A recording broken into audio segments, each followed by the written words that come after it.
Hello बच्चों। पिछली कक्षा में हमने पाठ 5 समाप्त किया था। आज हमारा पाठ है पाठ 6 राजस्थान। आइए बच्चों, इसको ध्यान से पढ़ते और समझते हैं। पाठ 6 राजस्थान। तो देखते हैं इसका पाठ परिचय। इस पाठ के माध्यम से राजस्थान राज्य के परिधान, नृत्य एवं विकास का वर्णन किया गया है। आइए पढ़ते हैं इस पाठ को।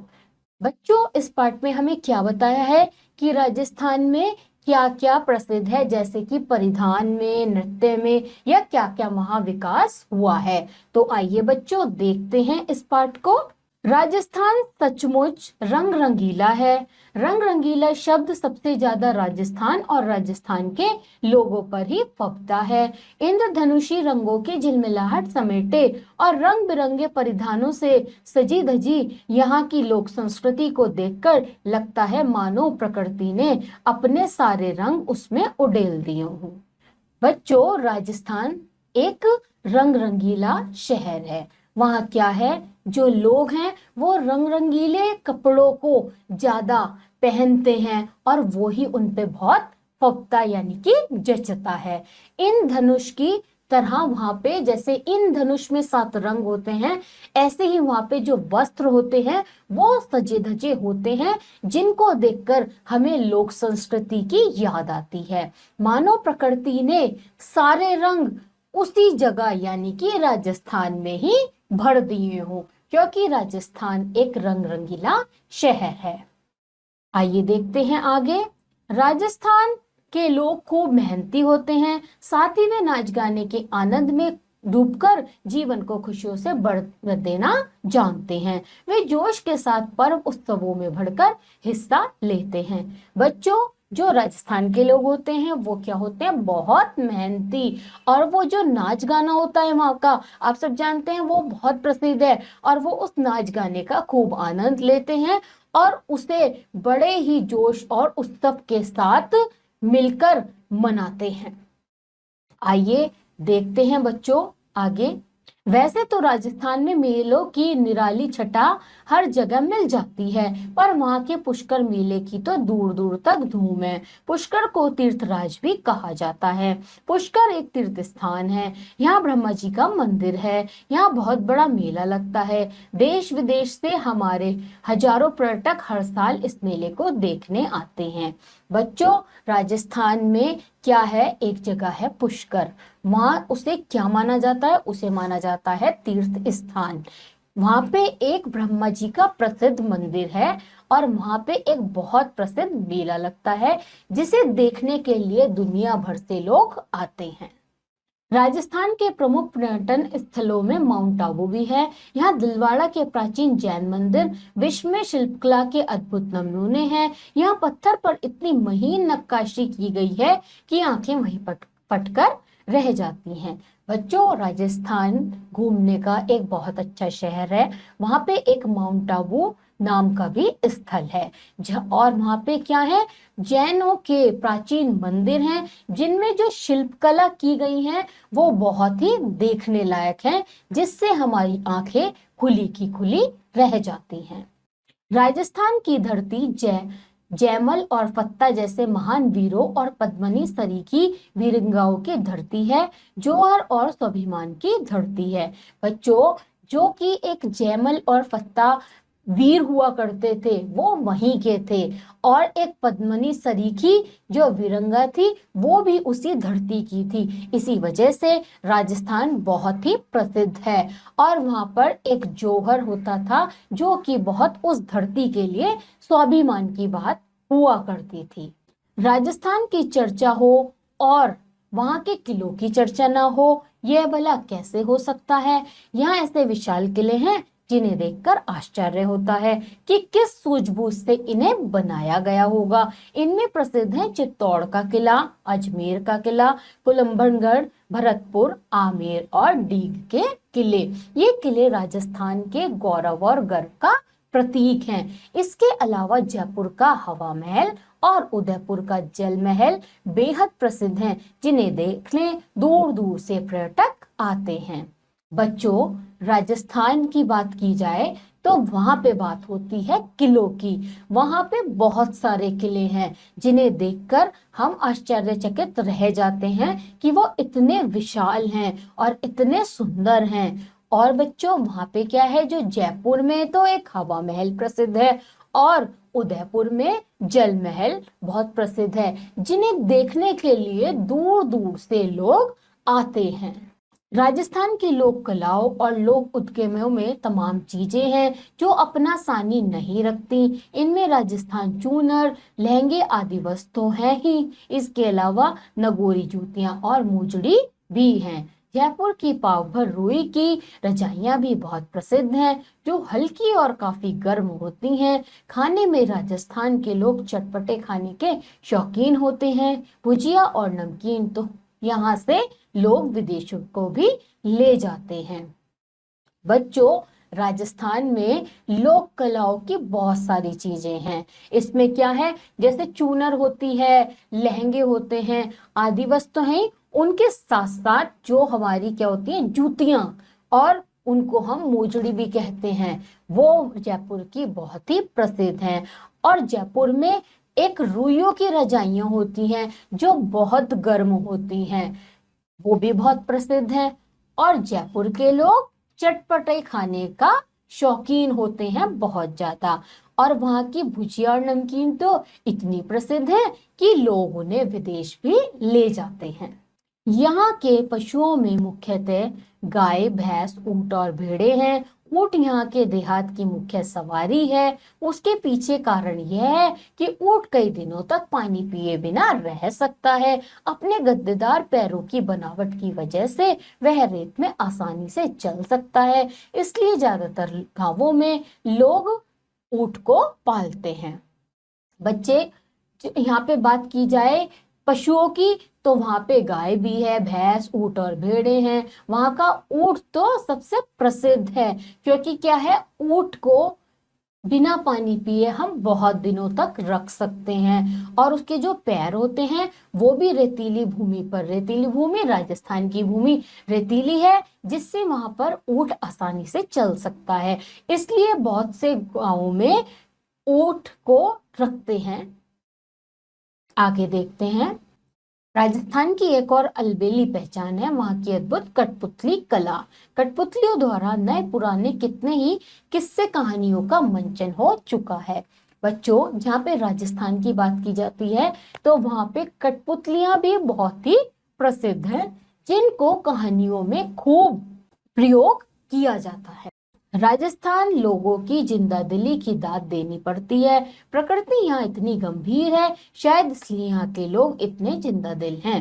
लोक नृत्य और लोक संगीत यहाँ के जीवन में रचा बसा है।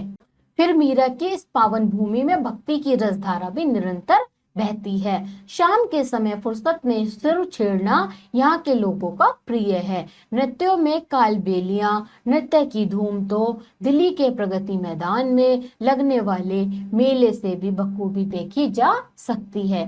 जो राजस्थान के लोग होते हैं वो बड़े ही दिलदार होते हैं, और वहां पे जो लोक नृत्य होता है, लोक संगीत होता है, वो लोगों के दिलों में बसा है।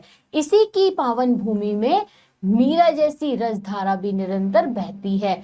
शाम के समय लोग क्या करते हैं कि जरूर लोक संगीत करते हैं, लोक नृत्य करते हैं और उससे अपने दिल को बहलाते हैं। अगर हम नृत्य की बात की जाए करें तो दिल्ली के प्रगति मैदान में लगने वाले मेलों में भी ये नृत्य की खूब धूम देखी जा सकती है। स्वभाव से ही राजस्थान के लोग उत्सव प्रिय होते हैं। मेले ठेले इन्हें खूब रास आते हैं। त्योहारों में गणगौर और तीज राजस्थान में बड़े धूमधाम से मनाए जाते हैं। हाथों में मेहंदी लगाए और गहरे रंग की घाघरा चोली पहने महिलाएं और लड़कियों का उत्साह इन त्योहारों पर देखने लायक होता है। बच्चों, राजस्थान में सारे लोग सभी त्योहारों को उत्सवों की तरह मनाते हैं। खूब मेले लगते हैं, खूब ठेले सजते हैं, और लोगों को गणगौर और तीज तो ऐसी धूमधाम से मनाते हैं कि पूछो ही मत। लोग खूब सजते हैं, मेहंदी लगवाते हैं, रंग बिरंगे कपड़े महिलाएं और लड़कियां पहनती हैं, जो कि किसी त्योहार से कम नहीं लगता। यहाँ पे जो देश पे बहुत सारे त्योहार मनाए जाते हैं उनकी हम कुछ झांकियां निकालते हैं। ऐसी ही झांकियों का, ऐसी ही रंग बिरंगी चीजों का, ऐसी सब प्रसिद्ध चीजों का यहाँ पे वर्णन किया गया है। देखते हैं अब कुछ शब्द अर्थ। परिधान, वस्त्र, नृत्य, नाच, विकास, उन्नति, फप्ता, शोभा देता, निराली, अनोखी, तीर्थ स्थान, धार्मिक स्थान, पर्यटक, भ्रमणकर्ता, शिल्पकला, वस्तुकला, नमूने, उदाहरण, महीन, सूक्ष्म, नक्काशी, छीलकर गढ़कर मूर्ति बनाना, वीरंगनाओं, वीर स्त्रियों, स्वाभिमान, आत्मसम्मान, गौरव, सम्मान, उद्यमियों, उद्योगों, पाहवर, चौथाई, देहात, गांव, अलबेली, अनोखी, जिंदादिली, उत्साह। अब बच्चों, आप सब इन शब्दार्थों को अच्छे से याद करेंगे और इनको लिखकर भी देखेंगे। आगे आती है हमारी वर्तनी, देखते हैं। वर्तनी, रंग को हम बिंदी से हटाकर रे वाला डे वाला लिख सकते हैं। इंद्रधनुषी में भी हम बिंदी वाला हटा के आधा न लिख सकते हैं। आनंद में भी हम बिंदी को हटा के आधा न लिख सकते हैं। और मंदिर में भी हम आधा बिंदी हटा के आधा न लिख सकते हैं। इसके बाद आता है हमारा आगत शब्द। तो आगत शब्द क्या है? हजारों फारसी का शब्द है, चीज फारसी का शब्द है, फुर्सत अरबी का शब्द है और फप्ता उर्दू का शब्द है। इसके आगे आते हैं हमारे मुहावरे। तो मुहावरे क्या होते हैं बच्चों? मुहावरे होते हैं कि किसी शब्द का अगर हम वाक्य प्रयोग करें तो पहले हम उसका अर्थ देखेंगे और उसके अनुसार हम उसका वाक्य प्रयोग करेंगे। जैसे रास आना, इसका अर्थ हुआ पसंद आना। स्थानी नहीं रखना, अनुपम होना, किसी वस्तु के समान दूसरा ना होना, दाद देना, प्रशंसा करना, रचा बसा होना, समाया होना। अब इस कहानी के आधार पर आता है हमारा अभ्यास कार्य। तो देखते हैं बच्चों अभ्यास कार्य। अभ्यास कार्य में पहला आता है हमारा बहुविकल्पीय प्रश्न। तो बहुविकल्पीय प्रश्न को आप सब बहुत ही अच्छे से जानते हैं कि एक प्रश्न होता है और उसमें 4 उत्तर होते हैं। जो एक उत्तर सही है वो हमें बताना है। तो देखते हैं पहला प्रश्न। राजस्थान का प्रसिद्ध मेला कौन सा है? पुष्कर मेला, गणगौर मेला, तीज मेला या ये सभी? तो बच्चों इसका उत्तर क्या है? पुष्कर मेला आपने कहानी में अभी अच्छे से पढ़ा है। अब आप सब क्या करेंगे? अच्छे से कहानी को पढ़ेंगे और उसे याद करेंगे। दूसरा प्रश्न देखते हैं। राजस्थान की कौन सी कला है जो बच्चों द्वारा पसंद की जाती है? लोक कला, कठपुतली कला, चित्रकला या इसमें से कोई नहीं? तो राजस्थान की कौन सी कला है? कठपुतली कला। तो इसका उत्तर है कठपुतली कला। दूसरा देखते हैं। तीसरा प्रश्न। कौन सा त्योहार राजस्थान का प्रमुख त्योहार है? गणगौर, तीज, गणगौर और तीज इसमें से कोई नहीं। तो बच्चों इसका उत्तर क्या है? गणगौर और तीज। चौथा प्रश्न देखते हैं। राजस्थान की कौन सी वस्तु बहुत प्रसिद्ध है? पशु, जूते, रजाइयां या घड़ियां? तो कौन सी प्रसिद्ध है बच्चों? रजाइयां। पांचवा प्रश्न देखते हैं। राजस्थान की मुख्य सवारी कौन सी है? घोड़ा, ऊंट, हाथी या रथ? तो इसका उत्तर तो आप सभी बहुत अच्छे से जानते होंगे। इसका उत्तर है ऊंट। अब आता है इससे आगे हमारा लिखित प्रश्न। तो लिखित प्रश्न में प्रश्न क्या है? निम्नलिखित वाक्यों में रिक्त स्थानों की पूर्ति कोष्टक में दिए उचित शब्दों से कीजिए। तो यहाँ पे अब हमें साइड में कुछ शब्द दिए हैं जो खालिस्तान के लिए उचित होंगे, वो शब्द हम खालिस्तान में भरेंगे। पहला देखते हैं। मेले ठेले इन्हें खूब खालिस्तान आते हैं। रास या भाते? तो उत्तर क्या है? भाते। आगे का देखते हैं। दूसरा, यहाँ विशाल खालिस्तान है। घर या किले? तो उत्तर इसका क्या है? किले। तो क्या लिखेंगे हम यहाँ? किले। तीसरा प्रश्न देखते हैं बच्चों। राजस्थान के लोग खालिस्तान खाने के शौकीन होते हैं, मीठे या चटपटे? तो इसका उत्तर क्या है? चटपटे। चौथा प्रश्न देखते हैं।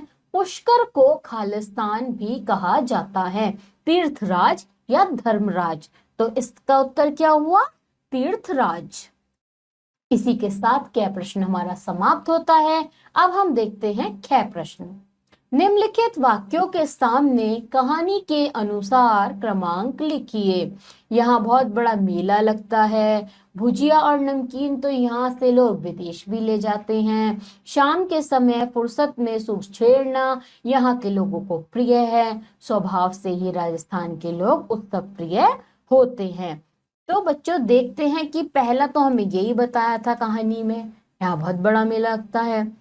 दूसरा, यहाँ पे नमकीन और भुजिया होते हैं, वो विदेश भी ले जाते हैं। तीसरा क्या है? तीसरा है हमारा शाम के समय लोग फुर्सत में सुर छेड़ते हैं। और चौथा, राजस्थान के लोग उत्सव प्रिय होते हैं। बच्चों मुझे लगता है आप सभी को अभ्यास कार्य बहुत अच्छे से समझ में आया होगा। इसी के साथ हमारा यहाँ पे पाठ समाप्त होता है। बच्चों मुझे लगता है आपको राजस्थान का पाठ बहुत ही अच्छे से समझ में आया होगा। अब आप सब बच्चे क्या करेंगे? इस पाठ का बहुत ही अच्छे से अभ्यास करेंगे और हम आपको मिलेंगे अगली कक्षा में। तब तक के लिए आप सभी बच्चे अपना ध्यान रखिए।